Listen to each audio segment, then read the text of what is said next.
அதாவது சகோதரருக்கு 29 வயது, 32 வயது வரை திருமணமாகாமல் விந்து சக்தியை காப்பாற்றி விந்து ஜெயம் போன்ற பயிற்சிகளை எடுத்துக்கொண்டிருந்தால் தன்னால் வந்து தன்னுடைய வாழ்க்கை துணைக்கு முழுமையான மகிழ்ச்சி கொடுக்க முடியுமா, தனக்கு குழந்தை பிறக்குமா, ப்ளஸ் வந்து அதுக்கப்புறமேல் வந்து விந்து சக்தியை வந்து அவ்வாறு நான் செய்யும்போது வீணாக்கிறதா ஆயிராதா, நான் அப்படி வீணாக்கிறது வந்து எனக்கு பாதிப்பு ஆயிராதா அப்படிங்கிற மாதிரி கேட்டிருக்கீங்க.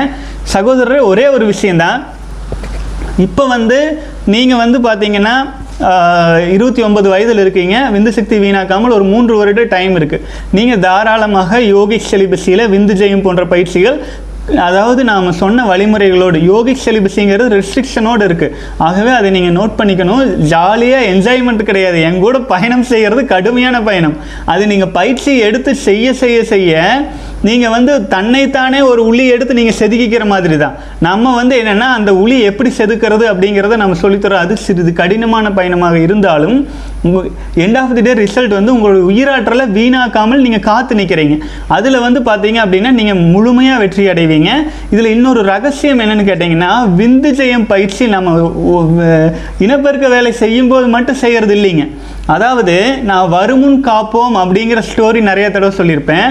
உங்கள் உடலில் உணவு சாப்பிடும் பொழுதாகட்டும், பல்வேறு காரண காரியங்களிலாகட்டும், உயிராற்றல் என்பது உற்பத்தி நடந்து கொண்டே இருக்குது. உயிர் இல்லை அப்படின்னா, ஒரு உடலில் ஒரு இடத்துல உயிர் இல்லை அப்படின்னா அந்த இடத்த பிடிச்சி பார்த்துட்டு உணர்ச்சி இல்லை, உணர்ச்சிங்கிறது தான் உயிர் இல்லைங்களா, உணர்வு இருக்கிறது தான் உயிர், அந்த உணர்ச்சி இல்லை உயிர் இல்லை அப்படின்றாங்க. ஆகவே உயிராற்றல் அப்படிங்கிறது அபரிமிதமாக உற்பத்தி ஆகிட்டே இருக்குது. அவ்வாறு உற்பத்தியாகிற உயிராற்றலில் ஹை குவாலிட்டி ஆச்சுங்களா, மற்றொரு உயிரை உருவாக்கும் அளவிற்கு முழு திறமையுள்ள ஃபஸ்ட் கிளாஸ் உயிரணுக்கள் எல்லாம் தான் வந்து பார்த்திங்கன்னா விந்து பையில் நிரம்பி இனப்பெருக்கத்துக்காக வெளியில் போகுது. இப்போ நம்ம என்ன பண்ணுறோம், இந்த ஒரு டம்ளர் தண்ணி குடிக்கிறீங்க அப்படின்னாலும், இல்லை நீங்கள் எந்த வேலை செய்கிறீங்க அப்படின்னாலும், இப்போ நான் எந்திரிச்சு வெளியில் போகிறதுக்கு முன்னாடி விந்து ஜெய பயிற்சி, அது ஒரு சும்மா ஜஸ்ட் ஒரு 20 செகண்ட்ஸ் பயிற்சி செஞ்சுட்டு வெளியில் போகிறேன். அடுத்தது வந்து நான் போய் செப்பல் போட்டு கிளம்புறேன், விந்து ஜெய பயிற்சி. ஒவ்வொரு வேலையிலும் விந்து ஜெயம் பயிற்சி செய்ய செய்ய செய்ய என்ன ஆகுன்னா, நம்முடைய உயிராற்றல் வந்து முழுக்க முழுக்க முழுக்க முழுக்க நம்முடைய மூலத்தோட ஐக்கியமாயிட்டு அது வீணாவதற்கான எந்த வாய்ப்புமே தராது ஆச்சுங்களா. நீங்கள் வந்து முழுக்க உங்கள் உடலிலேயே ஐக்கியப்படுத்திட்டு இருப்பீங்க. அதன் பிறகு உங்களுடைய இனப்பெருக்க உறுப்பின் மூலமாக நீங்கள் உங்கள் வாழ்க்கை துணையை மகிழ்ச்சி படுத்தும் போது ஆச்சுங்களா, அப்போது அது வந்து உங்களுக்கு முழு கண்ட்ரோலில் இருக்கும். நீங்கள் வீணாக்க வேண்டாம்னு நினச்சிங்கன்னா வீணாக்க மாட்டீங்க ஆச்சுங்களா. லாக்டோஸ் திரவம் மட்டும், இனப்பெருக்கத்திற்காக வரும் திரவம் மட்டும் வரும். நீங்கள் இனப்பெருக்கத்தை முடிச்சிருப்பீங்க, வாழ்க்கை துணைக்கு அவங்களுக்கு முழு மகிழ்ச்சி கிடச்சிருக்கும். ஆனாலும் உங்களுக்கு வந்து பார்த்தீங்க அப்படின்னா வெறும் சக்கையாக லாக்டோஸ் திரவம் தான் இருக்கும், மற்றபடி உயிராற்றல் போயிருக்காது ஆச்சுங்களா. உங்களுக்குள்ளேயே அது வந்து ஐக்கியமாக இருக்கும். உங்களுடைய வாரிசு, லட்சக்கணக்கான கோடிக்கணக்கான வாரிசுகள் உங்கள் உடலிலேயே இருக்கும். இது முதல் ரகசியம் சொல்லிட்டேனுங்களா. அதன் பிறகு நீங்கள் யோகிக் செலிபஸி மாதிரி பயிற்சி செஞ்சு உடலிலேயே உங்கள் உயிராற்றலை வச்சுக்கிறனால நீங்கள் மிக வலிமை மிக்க மனிதராக இருப்பீங்க. எல்லாத்தையுமே ஒரு கட்டுப்பாட்டில் வச்சுருக்கிற ஒரு மிகச்சிறந்த ஆளுமை திறன் மிக்க மனிதராக மாறி இருப்பீங்க இந்த 3 வருடத்தில். அதை மீறி இனி குழந்தை வேண்டும்னு நினச்சிங்கன்னா ஒரு 6 மாதத்துக்கு முன்னாடி ஆச்சுங்களா, 6 மாதத்துக்கு முன்னாடி ஒரு 48 நாட்களுக்கு முன்னாடின்னு கூட வச்சுக்கலாங்க. நீங்கள் வந்து விந்து ஜெயம் பயிற்சியில் நான் சொல்லி கொடுக்குற அக்னி விந்து பயிற்சி அப்படின்னு ஒரு பயிற்சி இருக்குது. யோகிக் செலிபஸியில் செய்கிறவங்களுக்காக மட்டுமே ஸ்பெஷலுங்க. அது ரொம்பவும் வந்து மிக மிக வலிமை மிக்க பயிற்சி.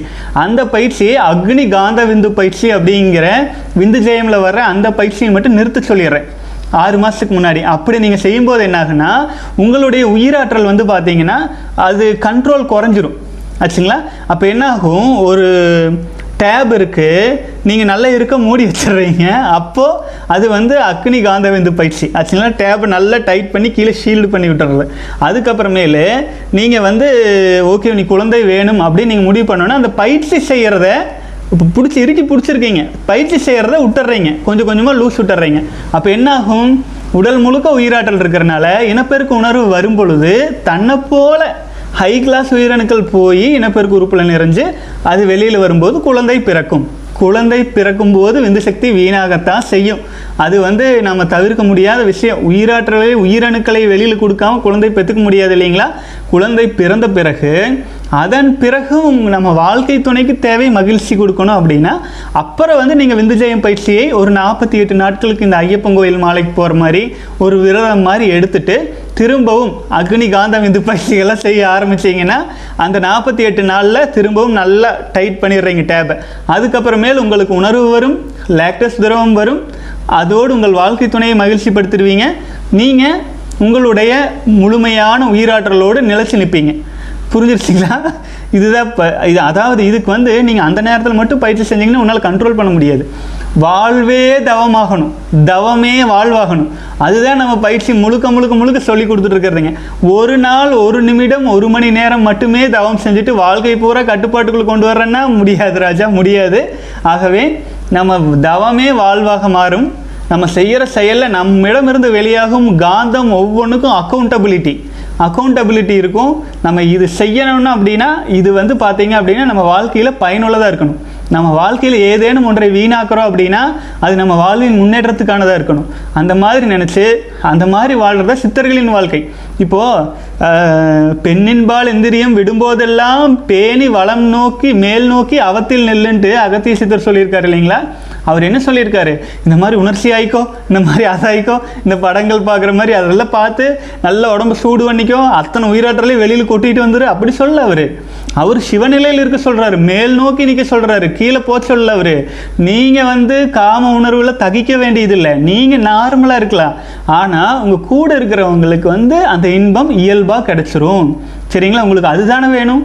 நீங்கள் வந்து உயிராற்றலை வீணாக்கிறதுல ஒரு இன்பத்தை கண்டுபிடிச்சி ஒரு நாய் வந்து எலும்பை கடித்து தன்னோட ரத்தத்தையே இன்பம்னு குடிக்கிற மாதிரி நம்முடைய வாரிசுகளை நம்முடைய உயிராற்றலை நாமளே வந்து குடிச்சு அதில் ஒரு இன்பம் கண்டுபிடிச்சி நம்ம எச்சா வீக் ஆகிட்டு போகிறது நல்லதா?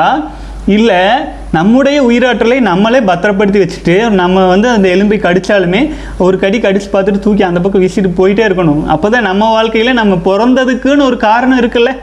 நம்ம பிறந்திருக்கிற இந்த பூமியில் ஏன் பிறந்தோம் சொல்லுங்கள்? ஏதாச்சும் ஒரு காரணம் வேணும் இல்லைங்களா? அது ஏன் பிறந்தோ என்ன காரணம் அப்படிங்கிறதுமே நம்ம வந்து கிளாசிக் செலிபஸிலேயே சொல்லிடுறோம் கடைசி 10வது நாளில். ஆகவே சகோதரரே, நீங்கள் வந்து நம்ம வாழ்க்கையில் விந்து சக்தி அப்படிங்கிறத நம்முடைய டாப் மோஸ்ட் ப்ரையாரிட்டி. நம்ம வாழ்க்கையில் எந்த சொத்தை இழந்தாலும் திரும்ப அடைஞ்சிடலாம். விந்து சொத்தை இழந்துட்டிங்கன்னா உங்களால் திரும்ப அடைய முடியாது. அதில் தான் சிவனாரே ஜீவனாயிட்டு இருப்பர் யாரு? சிவன் ஆச்சுங்களா? சிவன் ஜீவனாக இருக்கிறதுனால தான் சிவலிங்கமே வந்து நம்முடைய இனப்பெருக்கு உறுப்பை குறிப்பதை போல நம் முன்னோர்கள் அமைச்சு வச்சாங்க. இதை கேவலம்னு சொல்லுவாங்க சில அறிவிலிகள். அவர்களுக்கு வந்து தெரியாத அதன் அருமை. அது தெரியும் பொழுது அவர்களும் உணர்வார்கள். அவ்வாறு உணரும் பொழுது தான் இழந்து விட்ட விஷயங்களை நினச்சி வாழ்க்கையே போயிடுச்சுன்னு தான் நினைப்பாங்க. ஆகவே நம்ம சித்தர்கள் முட்டாள்கள் இல்லை.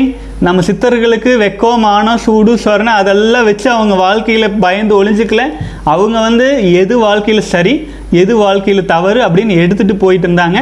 அந்த சரி தவறு என்ன அப்படிங்கிறத நம்ம வந்து வெளிப்படையாக நானும் அதே சொல்கிறேன். சித்தர்கள் என்ன சொன்னாங்களோ அவங்க விந்துன்னு சொன்னாங்கன்னா நான் விந்துன்னு சொல்கிறேன் ஆச்சுங்களா? அது வந்து பரவிந்துன்னு சொன்னால் பரவிந்து, ஜீவவிந்துன்னு சொன்னால் ஜீவவிந்து. என்ன சொன்னாலும் அவங்க என்ன சொன்னாங்களோ அதை வச்சு அப்படியே தான் நம்ம பயிற்சி எடுத்துருக்குறோம். ஆகவே அதில் வந்து மறைச்சோ அவங்களும் மறைச்சி எழுதலை, நாமளும் மறைச்சி படிக்க வேண்டியதில்லை ஆச்சுங்களா? ஆகவே தொடர்ந்து பயணிக்கலாம் சகோதரர். நீங்கள் கேட்ட கேள்விக்கு நான் விளக்கம் கொடுத்துருப்பேன்னு நான் நம்புகிறேன். ஒருவேளை நான் உணர்ந்ததை உங்களுக்கு உணர்த்த முடியாமல் போயிருந்தா அதை நான் மன்னிப்பு கேட்டுக்கிறேன். நீங்கள் திரும்பவும் கேள்வியை கேட்கலாம். எனக்கு அது உணர்த்துவதற்கு தகுதி வரும் வரை நான் சொல்லிகிட்டே இருக்கிறேன். வாழ்க வளமுடன்.